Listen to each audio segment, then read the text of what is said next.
Hi, baby. Hi. Oh, schedule.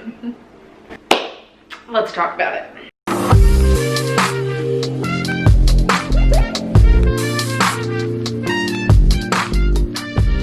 I have been saying that I was going to make this video for ages and ages and ages. And to be completely honest, the thing that held me back for so long wasn't that I just haven't gotten around to it or been busy or whatever, or many of the other reasons that have been responsible in the past and are fully valid, because I'm only one person and I have a full-time job and I'm also studying for a certification and I am just a human being. So can you tell I'm trying to be a little nicer to myself? Especially during this holiday season, I have been stressed. So I'm just fully trying to love myself right now and being kind to myself and embracing taking time off, and I'm on a diet break too, and I've just been relaxing. So that's been me lately. Definitely hasn't been the reason why I haven't made this video. The reason why I haven't made this video is because I was so afraid of getting it wrong and not doing it well enough, which, to be completely honest, is what holds me back most of the time, because really it's just a deep internal fear of being incompetent, right? You know, just simple things. But this is my Clubfoot story, and I thought because it was something that was so specific and so clinical that I had to have all the details, I had to have the files, I had to have everything, or otherwise I shouldn't do it at all because I don't want to spread misinformation. And then again, in the spirit of trying to be nice to myself, I just kind of remembered, this is my story. This is how I experienced it, this is how I lived it, I can't do it wrong. That being said, we'll jump right into the disclaimer of this isn't representative of every story at Clubfoot.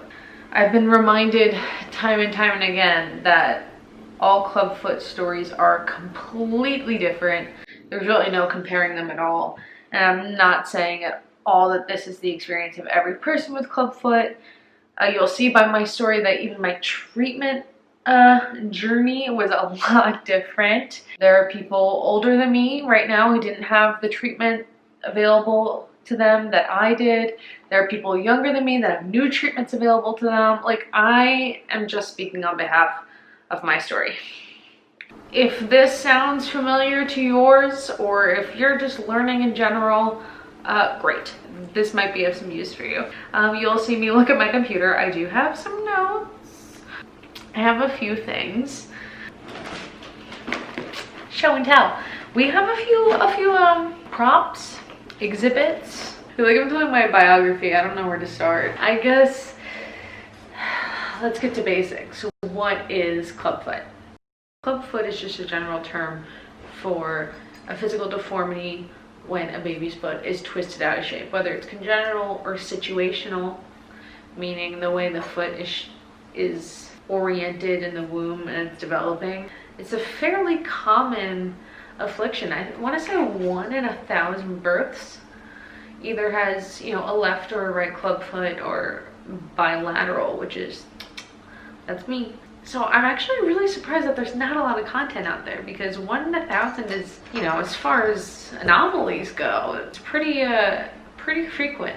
Oh, look at this, symptoms. If your child has clubfoot, here's what it might look like.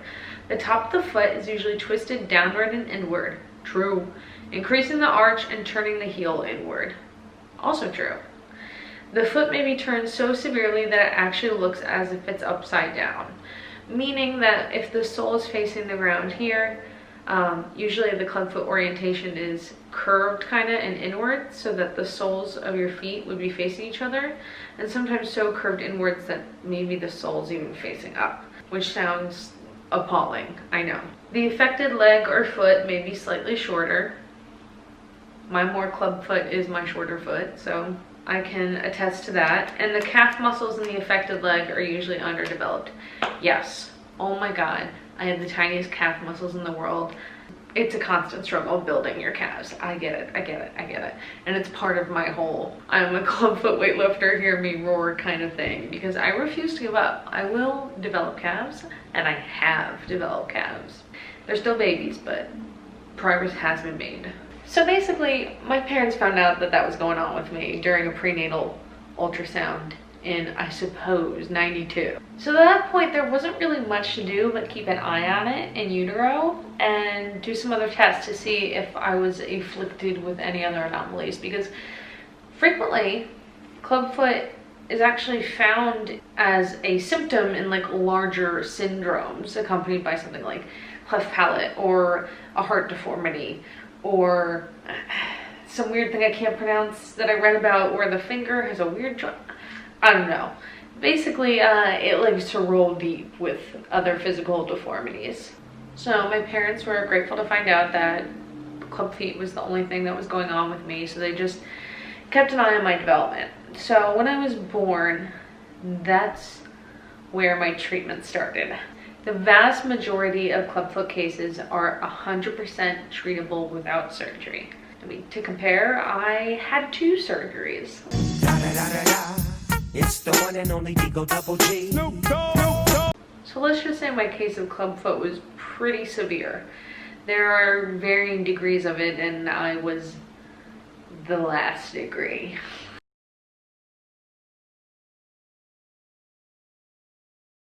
So the non-surgical method is known as the ponseti method, and it's a method of casting. You know, babies are basically just like goo when they're born anyway. Their bones are soft, they're malleable. The ponseti method is when the orthopedic surgeon will work with the parents to hold the foot in a certain position, cast it, keep it there for a period of time, the cast off, do a little bit more, twisting and turning, cast again. It's this long process, and most cases can be treated this way. However, because of the length of some of my tendons and the severity of my case, that wasn't me.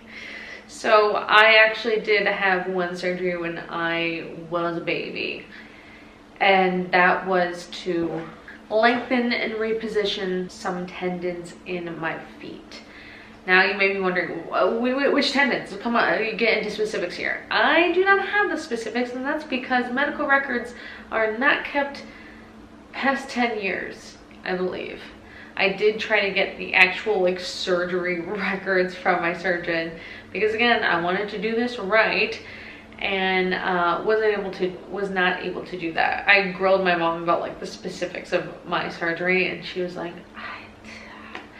in general terms, they lengthen and reposition some of the tendons of my feet. There is actual clipping involved, was the term I saw, which when you're thinking about tendons in your feet, I know I've mentioned that to people, and as soon as I'm like, they clipped a tendon, they're like, oh my god, and I feel the exact same way. Like Achilles tendon injuries are my worst nightmare. Every time I hear about them, I just want yeah, so I get it. After that surgery, my feet were then cast for at least 2 months. I want to say more. Based on the severity of my case, I'm sure my feet were very stubborn, and 2 months is about the minimum for most cases, and since mine were pretty stubborn, I think saying they were casted for more than 2 months is a pretty safe bet.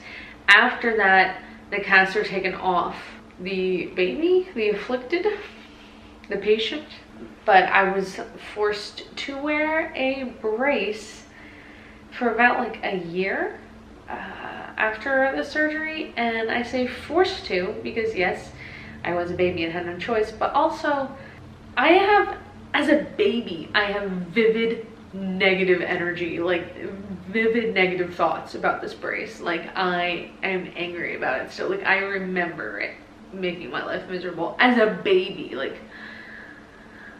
and I'm about to show it to you, and I remember when I came across it in the attic. I was going through some stuff and I came across what they like to refer to as boots and bar, and you'll see why. That's what they call this kind of brace. And I remember seeing it and being like physically like about it. Say what you will, but all right, we'll get into the exhibit. So here are some of the hard casts that I was forced to wear. I know, this looks ancient. I mean, you'll see this is just the shape of a normal foot ankle joint, so it doesn't look like anything special, but this is not the shape my feet wanted to make. So this was not comfortable for me. You can just see it's like a hard plastic and like a thin foam. I don't know, this looks like something you'd find abandoned in Shutter Island, in my opinion. Just had to shift to get optimum lighting. The sun is going down early, my folks. All right, where were we? Oh, the braces of health, that's right. Here are my boots and bar. What are you doing? I said I was gonna film if you're not gonna come What here. are those? These? These are my boots and bar. I had to When wear. you were a baby? Yeah, I had to wear these. Don't they look awful? Oh, I've never seen those before. Oh. Yeah. Okay, I'll let you be. Greg took one look at these and he's like, you need a moment alone. Wow, look at this. Look at the bottom. It's all little markings. These are at a very specific angle. Oh my god. Castle bootery. That is so freaking cute. So I would have to wear these for varying degrees of time. Sometimes just for an hour, sometimes all through the night, mostly all through the night. But this would reinforce what my feet are supposed to do, because they would turn in and we want them to turn out. Don't have much to say about these except I hate them. These are still in use, and I'm not anyway suggesting that, and I feel really bad, you know, saying that I have such negative connotations about these, knowing that, albeit more modern versions, but the same concept is still being used today, and I don't want any moms with clubfoot babies right now to feel like you're putting your kid through hell. I was miserable through braces too. Like, it just, and you know how little babies are, they just love to kick their feet. I think more than anything, I was just like miserable at feeling restricted. I don't know, but I'm in no way suggesting that there's anything cruel or unusual about boots and bar. Very important process in the reformation of the foot. You know, you got to reinforce all of the work that's been done. Now let me reference my notes here. So, and then I had a second procedure that I was in first grade. So if, you know, it doesn't work the first time around, you can usually tell in kids because a relapse starts to happen in like the toddler to 5-6-year-old range, which is how old I was. I was in first grade, so I was definitely 6, because I remember being in my wheelchair around Christmas time, and my birthday's in February. So yes, I was in a wheelchair because I had a second procedure called a tendon transfer surgery. So basically, a tendon transfer surgery is meant to correct a tendon that hasn't stretched enough to allow for normal movement in the foot. And that is me. My tendons in my feet are very, very tight at all times, so it does not surprise me that I may have at one point had an issue with a tendon not allowing for certain flexibility. So I had a tendon transfer surgery. It's meant to take tendons from some parts of your foot to other parts of the foot. Now, this is the content warning part of the video. I am about to show my feet because I want to point out some things. If you do not like looking at feet, as I know a lot of people do, please do not watch this next part of the video. Also, why are you watching a video about foot issues? Me personally, I've been so attentive to my feet for my whole life. I mean, it's been required of me to have, you know, certain accommodations made. I always have to consider my feet and stretching them and exercising them. That I don't understand the whole like feet are gross kind of thing, just because I've been so attentive to my feet my whole life. They're just like another body part that you have to take care of. I don't understand, but I get that some people read about feet, so don't watch this next part. I just want to demonstrate. Talking about the fact that I had 2 surgeries, right? So we're going to go through and point out the different scars from the different surgeries so you can get a sense of where incisions were made and what parts of my foot were worked on. This first scar that starts here comes along the side of the foot, is largest right here, and then travels up the foot is the scar from my first surgery. I have the exact same scar on the opposing foot, as you'll see here. The second scar, caused by the second surgery, is a lot more faint than it used to be. You might be able to see peeking out right here on the outside of my foot. The same scar presents itself a little more clearly on this foot.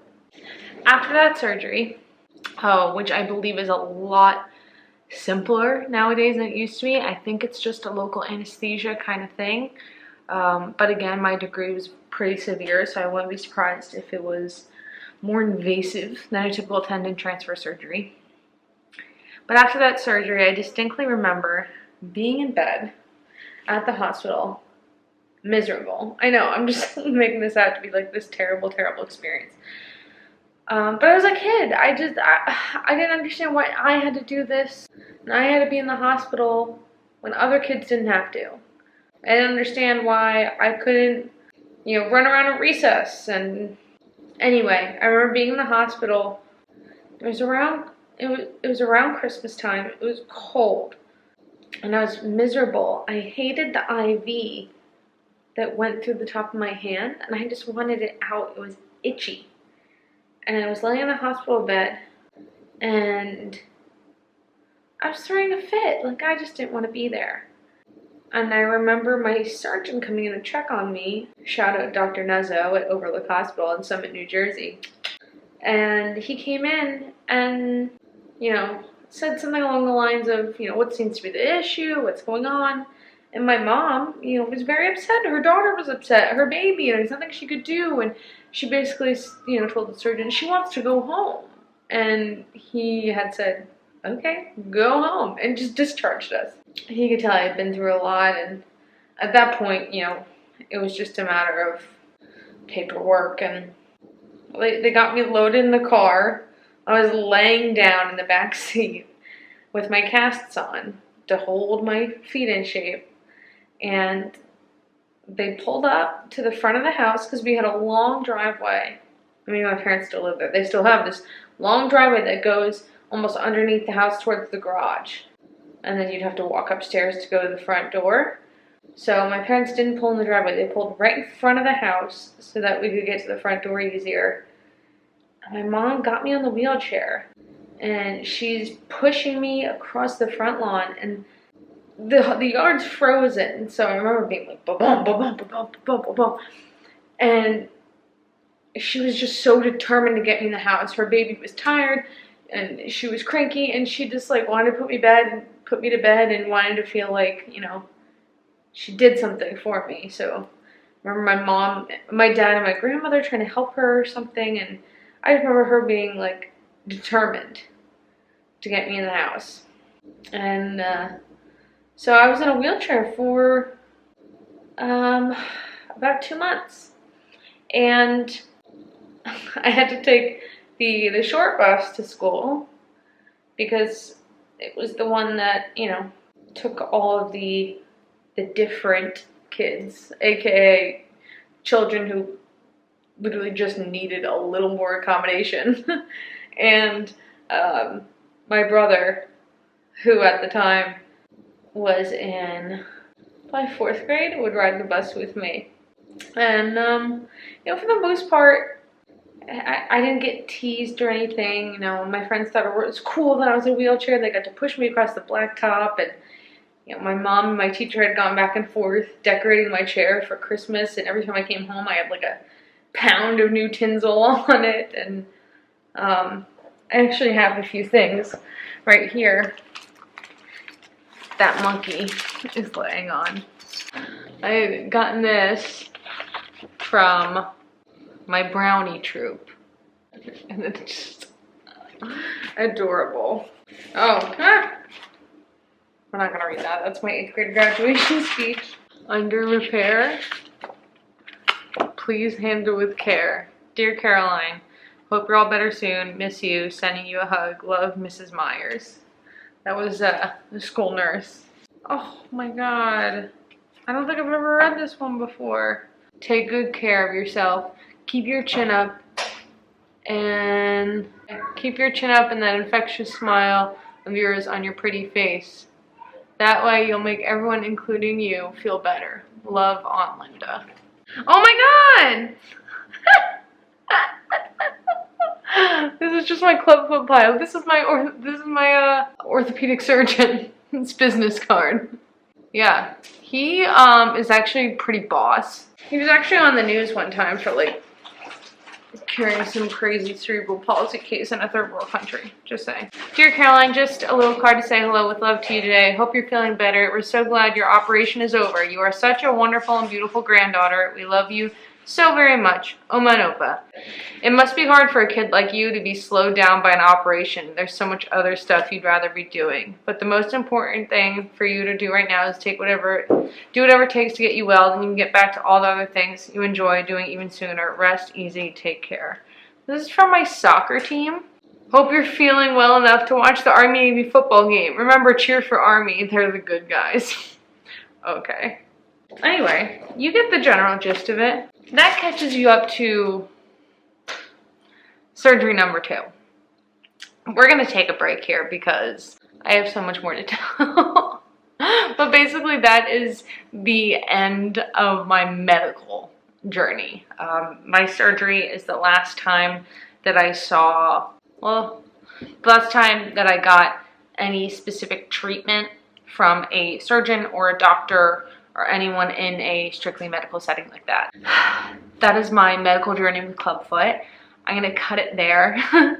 And I'd love to pick up another time and go over, you know, some of the treatments I ended up seeking myself and some of the steps, maybe unorthodox steps that I've taken in treating myself. And just how it's affected me and my health throughout the years. So I will pick up with that, and thanks for understanding, because otherwise this would be like an hour-long video and no one wants that. Until next time.